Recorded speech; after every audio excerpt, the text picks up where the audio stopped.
2 minutes to the gentleman from Alabama, a member of the Committee on Financial Services, one of those kept in the dark about this, the gentleman from Alabama, Mr. Davis. Gentleman's recognized for 2 minutes. Thank you, Mr. Speaker. And Mr. Frank, I thank you for yielding. I rise in support of your resolution that the House will not get to vote on. And I have to begin by pointing out some of the absurdities put before the House tonight, Mr. Frank. On one hand, we hear that the terrorists are cunning and brilliant and threaten every liberty that we have. On the other hand, on the next hand, they're too dense to know we're monitoring their bank transactions. On one hand, we decry with every piece of passionate indignation we have the New York Times. We dust off the reputation of the Deputy Chief of Staff who tried to leak classified information to them and put him in charge of the fall campaign strategy. So I begin with the absurdities, but I end with a more profound point.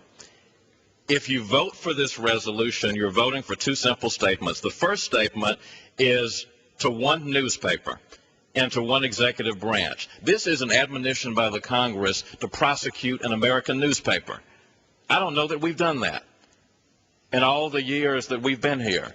And then there's the second statement to every newspaper in the United States of America, to every magazine, to everyone who carries the journalist's pen, that the next time you think about piercing the veil of secrecy, be afraid, be very afraid, because the hammer may fall on you.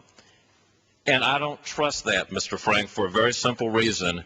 These checks and balances have swung far too wildly in favor of the executive.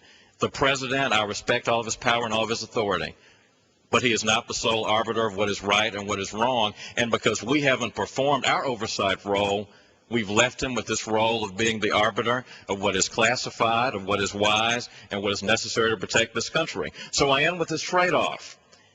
We would be very happy to give up some of the freedom of the Fourth Estate if this branch of government, the legislative, would do its task of oversight. But because we are not doing our task, and we see instances of it time after time, yes, we need a Fourth Estate that is free. We need a Fourth Estate that is not shilled, and I yield the balance of my time. Gentleman from Ohio. Mr. Speaker, I would ask the gentleman from Massachusetts may continue. Only simply to take 1 second to correct the gentleman from Alabama. There's not one word in this resolution that calls for prosecution of anything other than leak